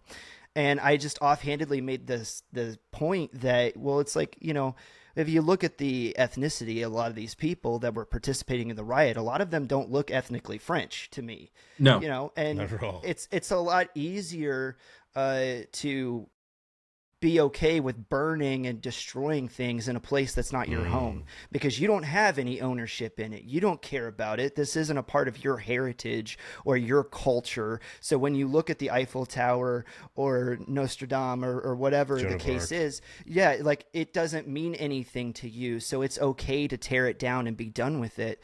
And we talk about all the time, right? Like if you import the third world, you become the third world because it's like human beings just aren't individual economic units that can be transplanted from here to there and like everything just goes on. They bring culture with them. They bring their history with them. They bring their tendencies and their taboos and all of their language. They bring all these things with them when they come. And so I think just to kind of wrap this thought up that you gave me, that if and it also builds on the fact that we were talking about that family unit and how important it is. I think if more Americans started instilling that sense of ownership, like in their kids, not just in their homes, but also in their small communities as well, like you're having your kids give back, right? Then, this doesn't just become like a town that I live in. This is my town. This is my community. These are my people. And then that shared sense of ownership and like it binds the community together and then it just strengthens the ties, right? So, I love the fact that President Trump is focused on America first, but for my wife and I, it's always been family first. Let's turn to each other. Let's solve our problems before we go outside of that. If we need additional assistance, what can we do to take care of this in and of ourselves? So it's always been family first, and then building upon that basic understanding, then going to extended family, grandparents, brothers, sisters, etc. But try to solve the problems in-house, and then you seek additional outside assistance. Yeah, that's the way to do it. It's solving problems at the lowest level. Yeah. And if more people did that, then America First wouldn't necessarily just be a catchphrase, right? I don't disagree with you. I mean, we are America, right? That's the whole point of this bottom up institution here. One of the greatest challenges with this type of illegal immigration is that, and the guy that cuts my lawn is the one that pointed it out. His name is Tino, and we've been friends for a very long time. And it took him 12 years to immigrate legally. And he pulls up during the first presidential run of Trump, and he's got a Trump sticker on the back of his truck. And I asked him if that caused him problems back in his neighborhood, and he goes, "Yeah." He goes, "Sometimes people say things." He goes, "But here's the thing: I came here legally. I Right. did it the right way." And that's all that the president is asking anybody to do. And then he became a lot more vocal and outspoken. And it wasn't just a small little bumper sticker, it became a full blown poster and picture on the back of his truck. And he's like, Yeah. "Look, we're sick and tired of it. We came and did it legally." He assimilated into our culture. He understands who we are, right? Correct. He understands to a certain degree our Constitution, our origins with our founding fathers. You can carry on a conversation. It was funny because the guy that came to cut the trees next door gave me a John Birch Society book, and he is a first immigration immigrant. And I Wow. just thought, wow, who got a hold of this guy For and real. proselyted him right from the beginning to understand. I mean, it's very interesting, and he just says that's the problem. None of these people understand the culture of what it is to be an American, Hmm. so they can't assimilate. They have no ownership, right? They don't know who we are, and they don't care about us. No. And, Teddy Roosevelt said it best. We have but one flag, he said. And the other part of this, too, that you're talking about is now we have generations of Americans who've never had to wonder where their next meal is coming from. And so you're talking about is struggle and unified struggle. And imagine enlisting in the army to earn your citizenship and then watching somebody from the Republic of Georgia come across the border and talk about how Biden said they were invited. I'd be pretty pissed. And it's just one of these things where if you create a culture of people who did everything the right way, you're creating a group of people who are going to want other people beholden to the rules and the laws, and now you're just creating a better fail-safe against people encroaching on those laws. And so this is one of these things where, like, we're not even talking about anything insane or reinventing the wheel. At the end of the day, we're just talking about doing the right thing. And it's crazy how far off and how over the line we are from this. Like you said, Trump isn't saying anything crazy. He just wants people to do the right thing. And that's it. That's not a hard ask, but to some people it is. I love what Reagan had to say about being a city on a hill or the last bastion of liberty, right? And these open border societies and the people that have pushed that, they are destroying us to destroy that light Right. so that people are enslaved and that freedom, that enduring freedom is lost. And it's not just a Mm-hmm. catchphrase. I truly believe that what we have needs to be exported to every country here upon the earth. Personal accountability, responsibility, and freedom. And if it's lost here, where do we have to look? Certainly not the CCP. Yeah. Yeah, I thought you were making a really good point with that, Brandon, because you listen to some of these Democratic politicians and they like to beat you over the head with the whole, like, well, America is a country of immigrants, right? And so it's like the idea is that you can't be against immigration in any form because we're a country of immigrants, right? And so they'll cudgel you down with that. But I had this conversation with my oldest son the other day, and we were talking about conflation of terms. Brandon, remember that conversation we were having the other day? Semantic overload. Semantic overload. And so I had to go back to the beginning because it was actually on this topic completely, and had to go, okay, well, when you say the word immigrant, right, what does that mean? That is a person that legally moves from one place to another. That is different than the term Right. migrant, which is a person that just crosses a border, right? That's either legally or illegally, right? And so then when you say, and this is what I was trying to get him to understand, I'm like, you can't actually say illegal immigrant because that's an oxymoron to say that you illegally did the legal process of moving from one place to another, right? You can be an illegal migrant but not an illegal immigrant. And so I was just watching the light bulb slowly warm up in his head while we were going through all this. But immigration is not the same now as it was back in the heyday of the early 1900s, right? No. When all these people were coming to the United States,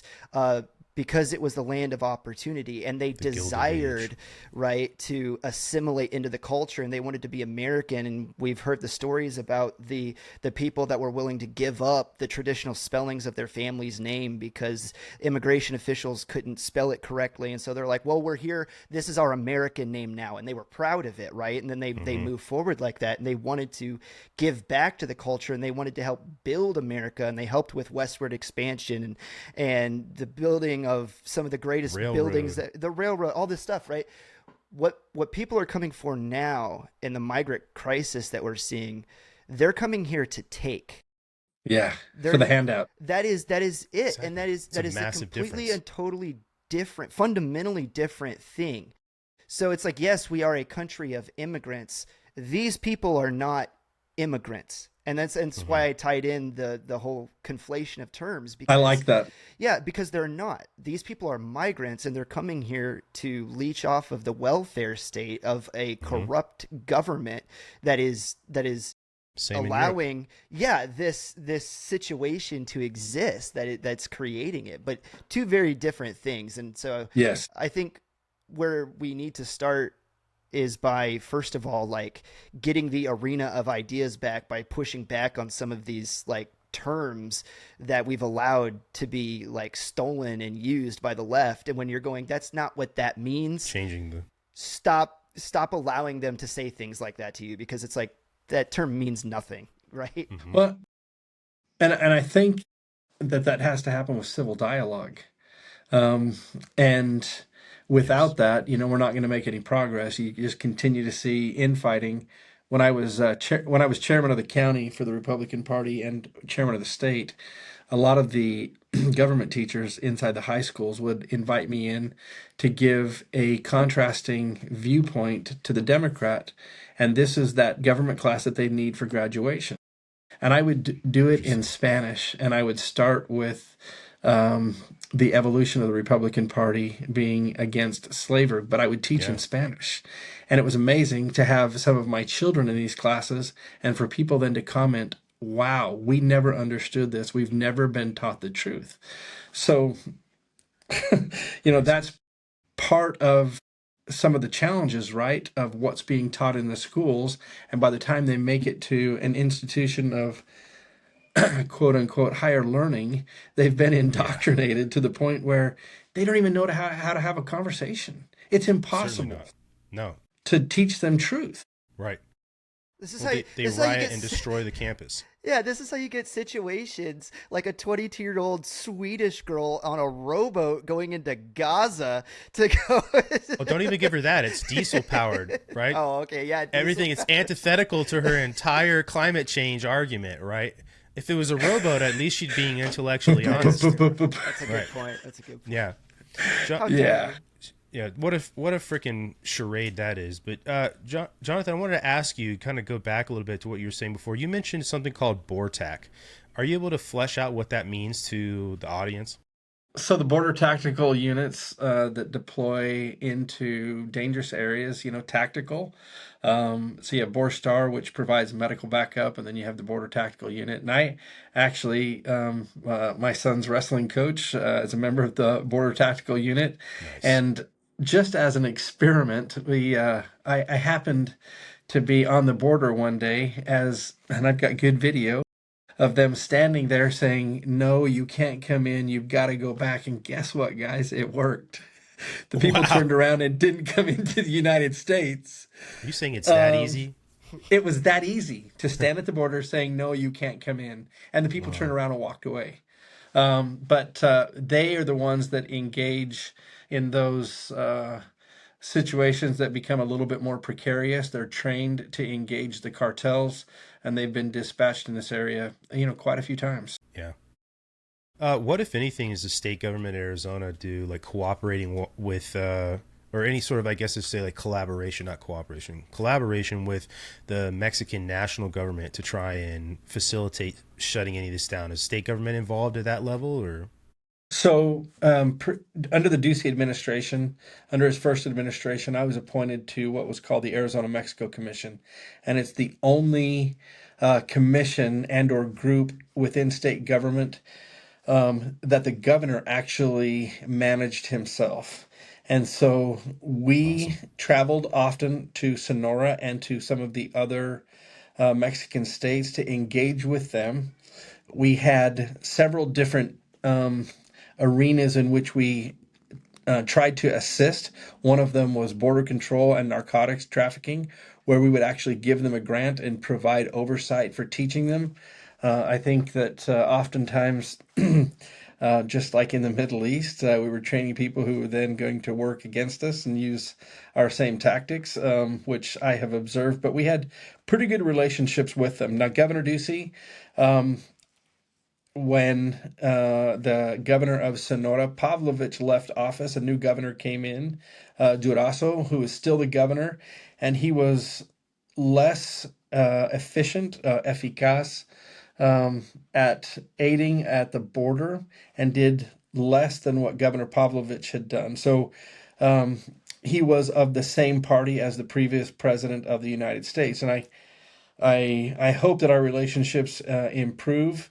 I was hoping that the new president was going to allow President Trump to engage with some of our military and going in directly after the enemies of the state with the cartels. But have seen little. But under the first Trump administration, Mexico created a new border task force, and they've been deployed a few times.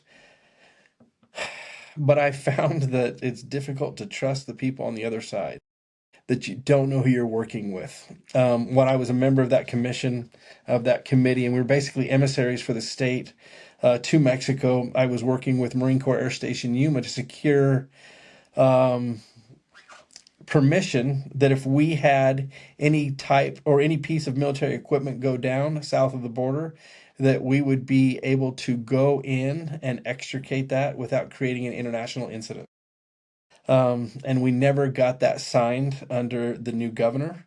And in fact, some of the Mexican military engaged some of our soldiers who were down on the border training during Weapons and Tactical Instruction, WTI, which happens every 6 months. It's the Marines Top Gun School, which happens in Yuma, where you get 5,000 plus Marines to come in and do training.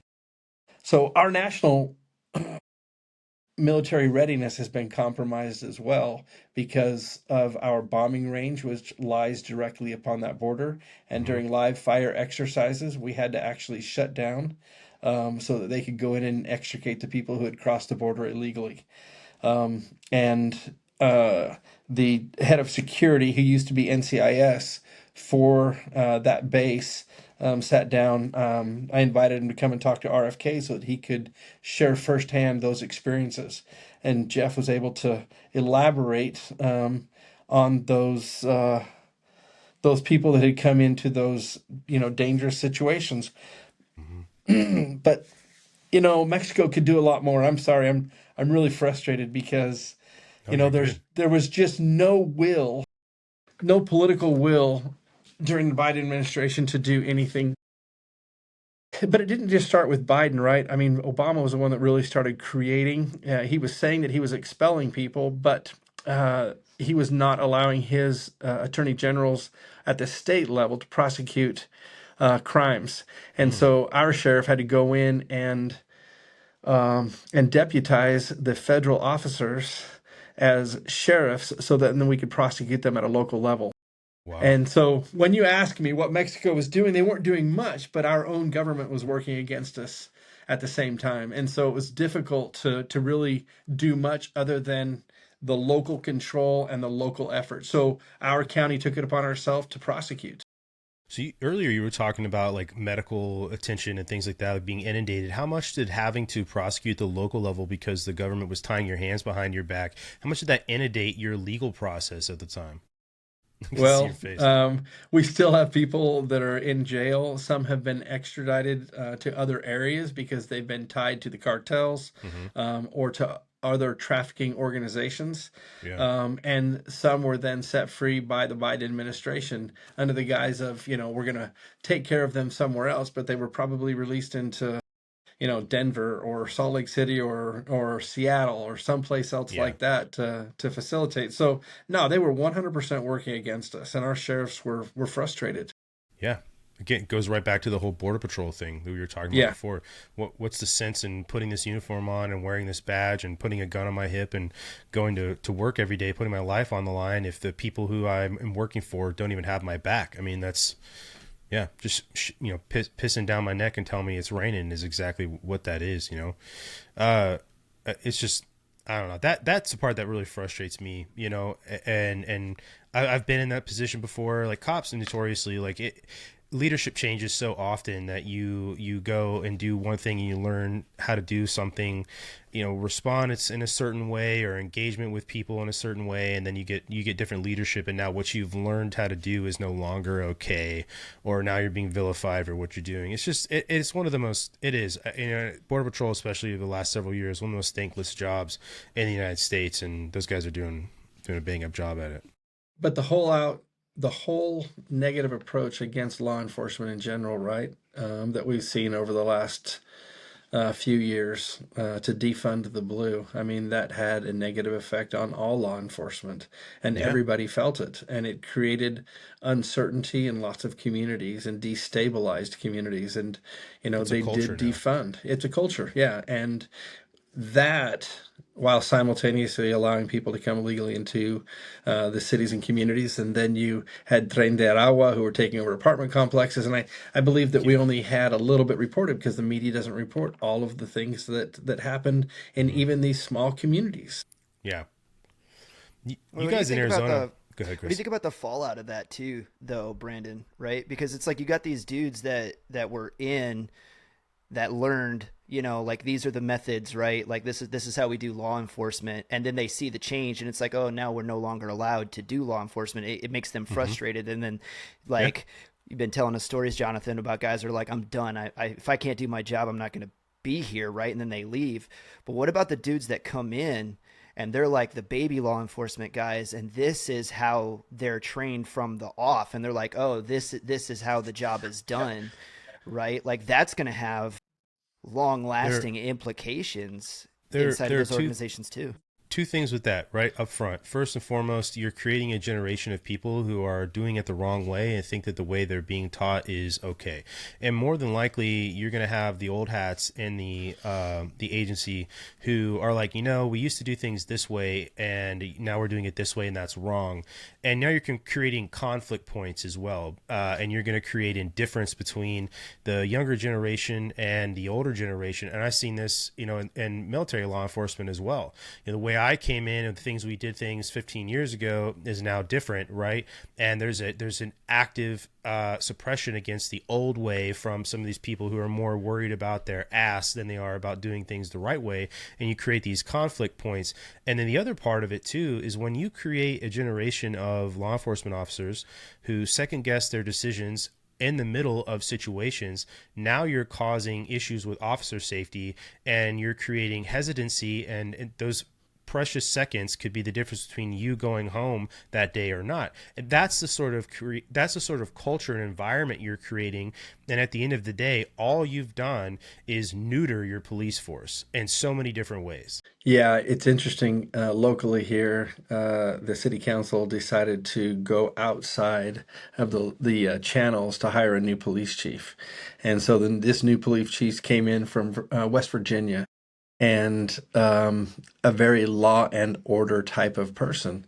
But Hmm. they've had to do training and retraining and quarterly training. I mean, over and over and over again to get rid of some of exactly what you're describing. All of these new officers coming in saying, well, this is the way that we do it. And he says, no, this is not the way that we do it. Right. It got so bad um, that I watched a body cam video of my mother being stuffed and cuffed.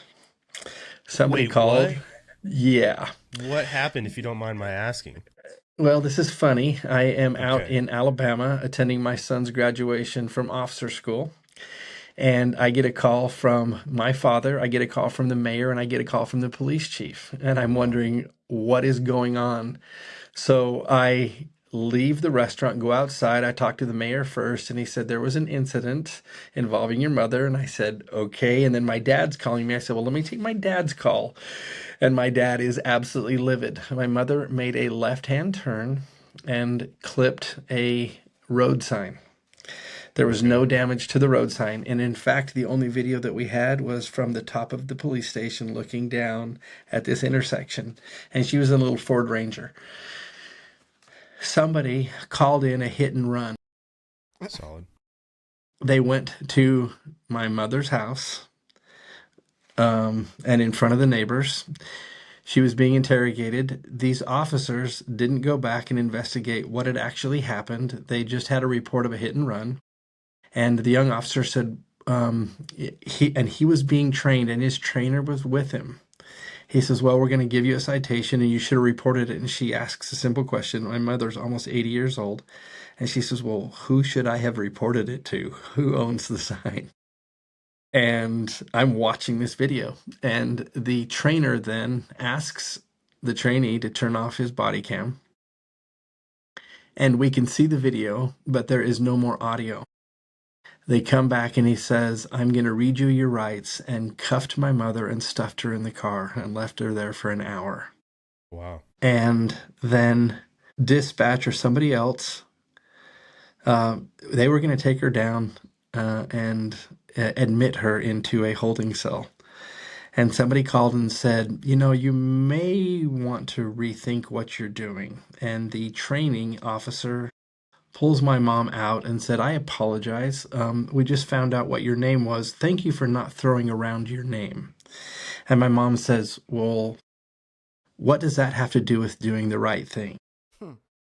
Sure. And so I'm watching with the police chief in his office and the mayor this video of a cop training his trainee the wrong way. And he says, this is what I'm up against. It's institutional. Correct. And so from that point in time, they've gone back and pulled all the body cam. And it's interesting talking to his peers. The first comment that they all put forward was, yeah, he arrests everybody.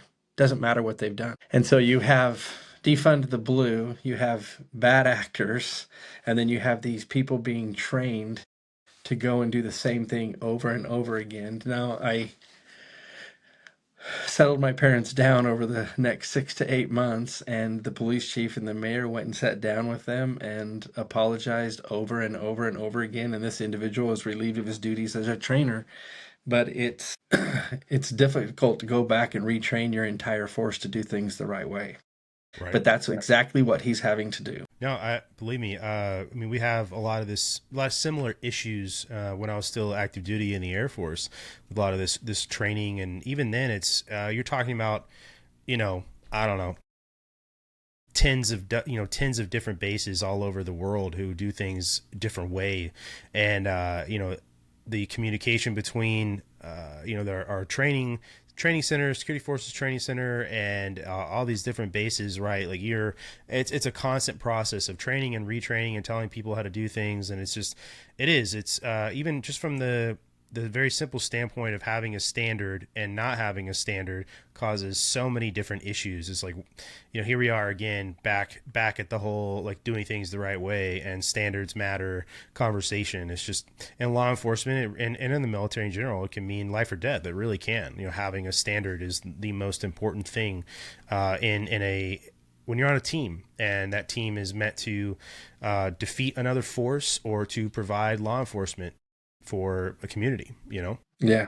You guys, I didn't know my mother was going to come up in this conversation, but hey, but we've covered all angles, right? We have. Yeah, you'll have to let her know. But you guys in Arizona are in a pretty unique position. You guys have Fort Huachuca there as well. Just kind of curious if you know anything about what's going on there and what those guys are doing. If you could provide any insight, I think that's honestly is like probably one of the best. It seems like best uses of a U.S. soldier's time is to actively defend the U.S. border. So. Yeah, those guys have got an interesting job, and you don't necessarily talk much about what they do there. It's a listening post, right? But, they are on the front lines worldwide, defending freedom and listening in on those that would do us harm. It was Mm-hmm. interesting because just shortly after 9/11, um, in a in a particularly interesting environment, they just talked about the amount of traffic that they had intercepted on both sides of the border with cells that were actively structured just across the border, and most of that intelligence came from there. And most of those hijackers came through Yuma. But I very much appreciate the individuals that are dedicated working in Fort Huachuca. And before my son became a pilot, he speaks Spanish and Portuguese, and his instructor flew for Air America in the Wow. 80s. That's awesome. Yeah, and he's the one that kind of talked him into to serving his country because of his experiences in Air America and in other areas, and he really wanted to use his skill set in Yeah. order to serve that way. So yeah. I'll That's just come awesome. out and say it because you're dancing around the outside. So a lot of people are going to be like, "What's he alluding to?" Fort Huachuca is where the Army trains the bulk of its intelligence over Yes. there. So yeah, it's, I love their it's where all the auctions, Army by the way, nerds because go. they sell a lot of good stuff, DRMO, quite often. Hey, we're all familiar with Dermo, right? Yeah. Yeah. A lot of things go missing at Dermo. Yes. They do. Yeah. Yeah. It's the flea No, market of the it's an military. amazing base. I've only been aboard one time for an event, and it was unique. I was there for about an hour and a half, Mm, but I'm grateful for what they do there. yeah. And you can see flashes of that base in several movies. Clear and Present Danger is one, Right. where they show the antennas and they Yeah. are intercepting calls from Central and South America. Right. Right. Yeah. Well, Jonathan, honestly, it's been incredible talking to you. Some of the things that you've said have been heartbreaking, and the dose of reality that you've been able to provide is much needed. And I hope that whoever is listening, our audience tends to be the people who look at this as a real problem in this humanitarian and national security emergency that we were talking about. But should this fall on the ears of somebody who may be a border denier, like you said, you know, you are one of the people who is most actively involved in these things. And actually, just saying that reminds me, you were just talking about how you had a bunch of AGs down. What were you guys looking to do when you had them visiting? So they want to understand firsthand the effects of an open border directly from its crossing point, and then everything that comes after that. And then they're all looking for those agreements to be able to prosecute. 270, I forgot the exact number. It's something with a G, and some of those AGs have signed that agreement with the federal government for Okay. prosecution. But I even had Utah's AG, and I wish that I had my exact list here.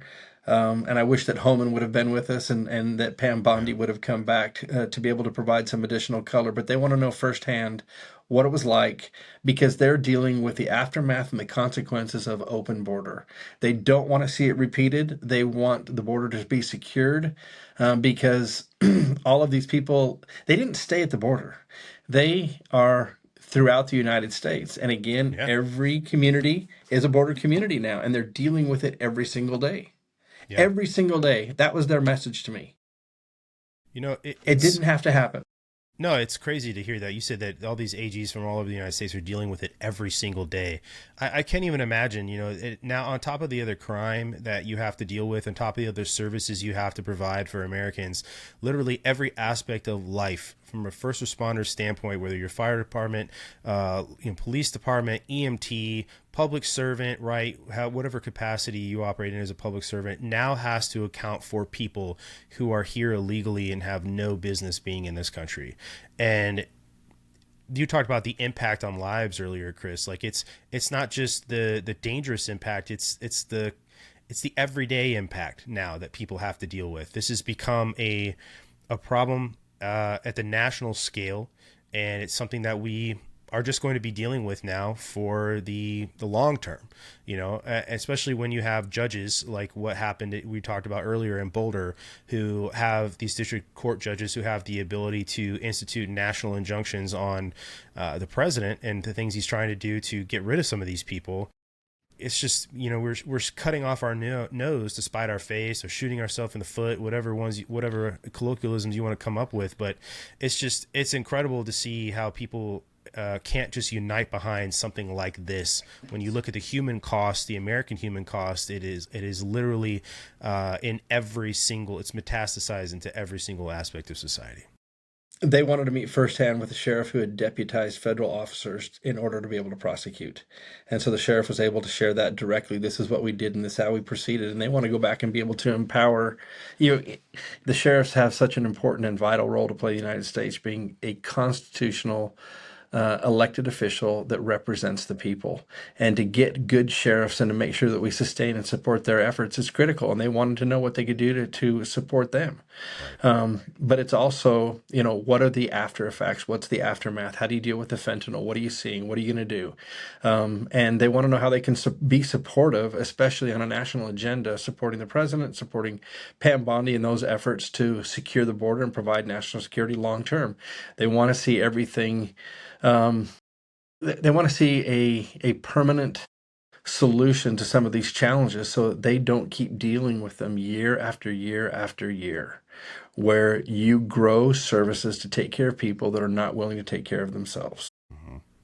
I think the self-deportation thing is a big part of it. Brandon, you and I have talked about they need to start making moves to turn off the incentives that keep people here, because it's like they get on the welfare programs and they get so you need to start disincentivizing it by saying, hey, there's not going to be the handouts that you expected there's going to be, right? And then as life gets harder, a lot of these people are going to turn around and be like, well, at least life back in my home country is going to be better than what I can do here. You know what I mean? And that's got to be a part of it, right. Like whatever we do moving forward. But of course, the mass deportations need to continue. Like, we're starting to deal protecting the very sovereignty of our own nation. Quite literally. The construction industry, real quickly, is notorious for hiring illegal aliens, right? Mm-hmm. And you've seen the stories where people have been arrested, like whole crews. Like there was a roofing company and I have a roofing company. I think it was Colorado or Washington or someplace where like 37 employees didn't show up. Some had self-deported and some had been arrested. But one of the things that we did during the Obama administration, ICE rolled out a program called Image. And it was a cooperative program with ICE to institute E-Verify and other best hiring practices. And I was one of 2 construction companies in 2007 to enroll, to allow them to come in and audit our books and teach our people. And I would like to encourage more business owners to look at the Image program through ICE and to be responsible. So, the cartels say that we wouldn't have as many customers if America didn't have an appetite. Well, Americans have an appetite for cheap labor, right? And so you actually have people looking to incentivize through the agriculture industry or through the hotel industry, and then it's the construction industry next. Well, if we just said no, I maintain an above board business, but other people in this area don't necessarily do that. And so it makes the level of competition, that scale is unbalanced. And I continue, to use those best hiring practices to make sure that everybody is legal. Well, what if more business owners did that? See, but now you're going.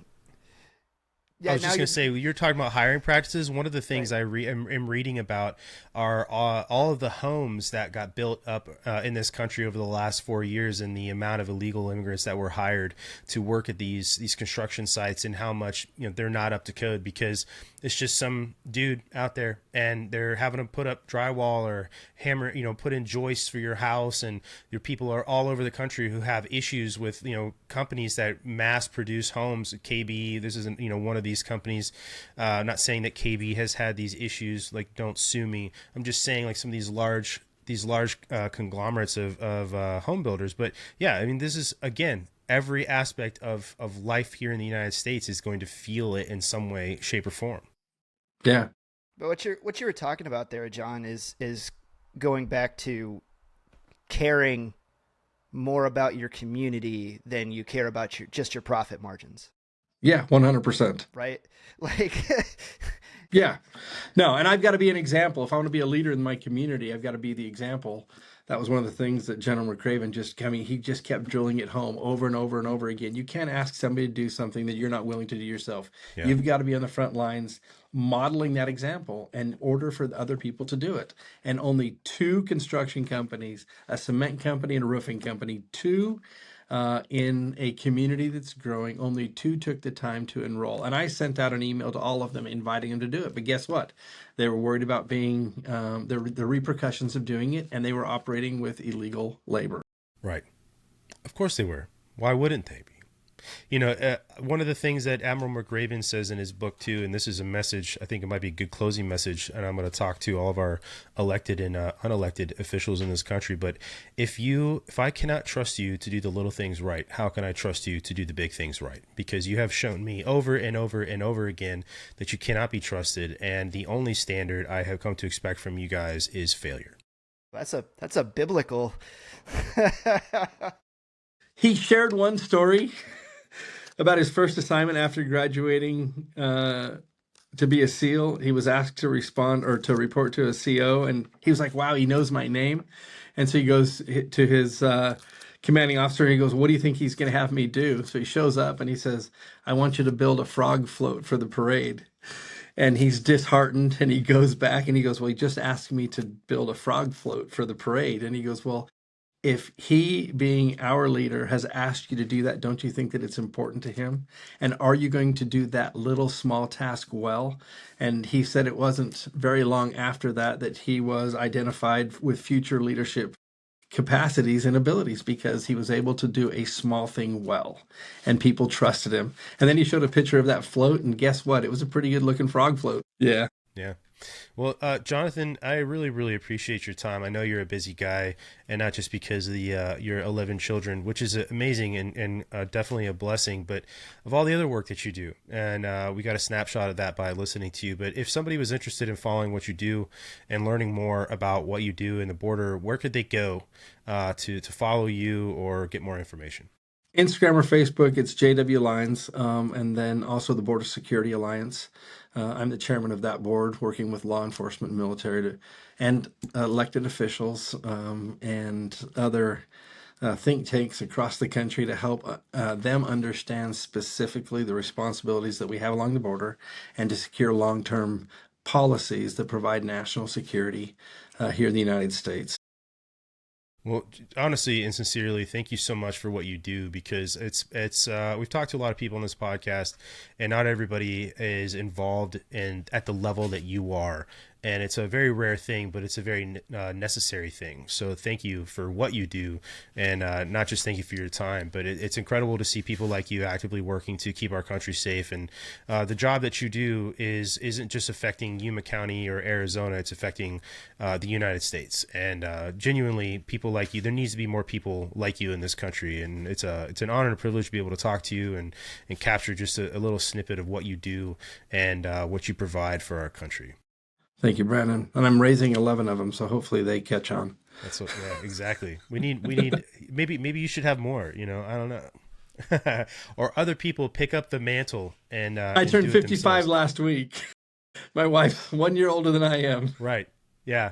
He's like, we're running out of time. No, hats off I to you guys. I wanted 14 or 15, but Woo! 11 is what we settled at. That's a good number. You're the reason why the average number of kids in America is still 2.5. There you go. Exactly. Yeah.